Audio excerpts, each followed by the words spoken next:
what you guys are doing. It's, like the co-creation methodology of research was, at that time new, right? That practice, or involving who you're talking to in the process and engaging them in ways that, with your trying different ways to uncover what people are thinking in ways that maybe they weren't able to articulate, and giving them the tools to do that. And then designers also being a sort of a common set of tools that you can communicate with people. And then since then, being with you and talking about the state of design, the state of technology, even just now when we were talking about what AI means in the future of what we do as creatives, and is it hampering us, is it limiting us, is it brain rotting us? I always come away with conversations with you thinking about aspects of design, industry, technology, life, people in ways that I don't normally just think about day to day. So I've always valued the conversations and the lunches and the drinks that we have all the time. And so reading this book kind of culminates a lot of the things that we've talked about since I've known you into this book, and it's really nice. And I'm not a voracious reader. I'm an illustrator more than I am a reader. But I think reading this book was really great, and like I said, it inspired me to write that poem that I wrote about it and you and me. And again, it's not something I regularly do. Do you have the poem with you? Well, I have it here. Yeah, do you want me to? Yeah, I want you to read it. I honestly labored over it because it's again not a natural sort of tool for me to use. As a medium. As a medium, yeah. And it wasn't for me. I know, and that's that part of the book that I tagged that in the healing power of poetry. So that was an important section for me. Your personal beliefs and how you enable them in the work is also really inspiring to me. And then just all your travels. I don't know anyone who enjoys traveling and engaging people from different cultures and backgrounds, and being able to draw them out, like the stories of you meeting people, telling them about that you're a poet, a writer, an anthropologist, a researcher, whatever, and then they just naturally want to tell you everything. I don't know a lot of people that can naturally draw people in that way and basically become, I guess, somewhat vulnerable or expose themselves in ways that, I find other people I have trouble sometimes doing that with people, so it's amazing.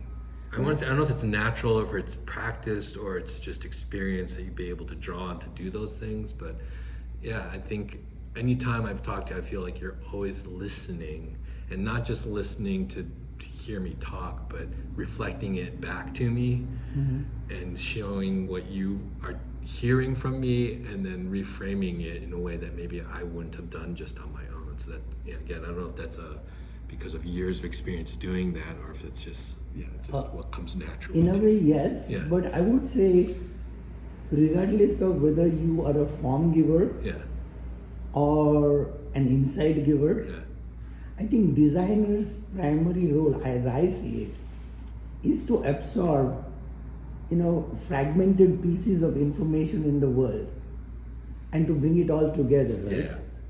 And that form, it could be a product, right? A set of features. It could be a story. Yeah. It could be a storyboard. Yeah. Or it could be poetry. Yeah. But I think the real key to a successful way of achieving that, of integrating these multiple voices, is, do people see your design as your design or their own design? Right. It really doesn't matter that Norio visualized it. Right. What matters is, does it really communicate voices of so many people we talk to? Yeah. And does it bring together that kind of collective imagination, what I call social imagination in my book? Yeah. So first is, just tell me, how did the poem come about? So it was reading the chapter on the benefits of writing poetry, or trying to, I think, push or stretch myself in that same way that you found it, as a challenge because you maybe weren't a poet before, and trying to do something different. And I think as creatives or designers, you want to try to do things differently, or try a set of tools or expressions, mediums that are different from your sort of what you've been doing year in, year out, day to day.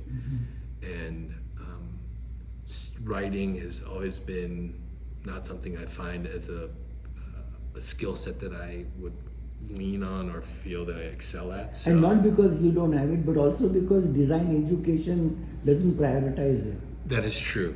A lot of writing of documents or reports, but not forms of expression in terms of words and writing. So when I looked at it, I was like, and you asked me for feedback, I thought the best way to give you feedback was in the form of a poem, because I love it. So please go ahead and do it. So it was a reflection of our time together. So I titled it 30 Years.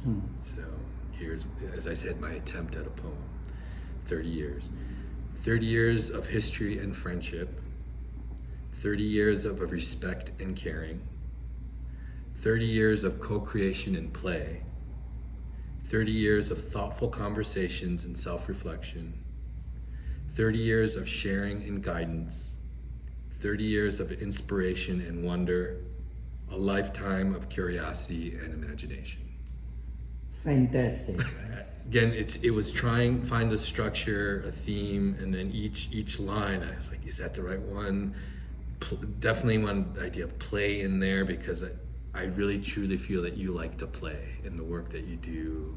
Even if it's not work, I think you find a way to make work play, which is always kind of comes through when I've collaborated with you. And again, the theme throughout the book, curiosity, imagination, compassion. I think you are very compassionate, and that comes through again from, maybe that's the upbringing of your parents, and the values that they instilled in you that you've carried on.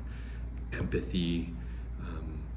I really feel like you care about the people that you talk to, and I think that comes through in the stories that you tell and the interactions that we have. So, yeah. Wonderful. So I have one question for you. What kind of a person comes to your mind who would benefit from reading a book like this? And why should they read it? Oh, that's a good question. I think it's someone that is just looking to, that may be thinking of inspirational ways of existing in the world, if that makes sense. And you don't necessarily have to be a designer, but I think someone that's trying to find new ways to, as in maybe the way I tried to write in the poem, self-reflection, how to engage with different cultures or people from different places that maybe they aren't familiar with, and how to learn from them and better themselves or the people that they're interacting with. Travel, like there's multiple things about how your travels, and finding, even if you've traveled to a place multiple times, finding something new almost every time you go there, engaging people so that it enriches your own personal life, finding new ways to create, whether it's through poems or designing products or drawing or the different tools that you use for research. I don't know if I'm answering the question, but I think it's just if you're looking for new pathways for yourself, I think is really what the thing is. So if you were to picture a person, what kind of a person comes to your mind? Who maybe a person that is not a designer, that wants to find themselves in the minds of a creative or someone that's trying to explore. And what age group is that person?